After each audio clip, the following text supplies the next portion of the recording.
ગીત મજાનું. દોસ્તો, હવે આપણે તમને ગમતું કામ કરીએ. હા, એક સરસ મજાનું ગીત ગાઈએ.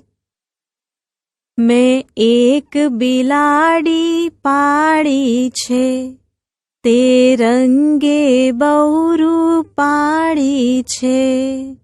દૂધ ખાય, દહીં ખાય, ઘી તો ચપ ચપ ચાટી જાય.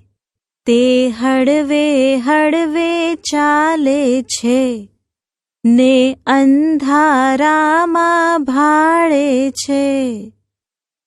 તે ઉંદરને ઝટપટ ઝાલે, પણ કૂતરાથી બીતી ચાલે. તેના ડીલ પર ડાઘ છે, તે મારા ઘરનો વાઘ છે.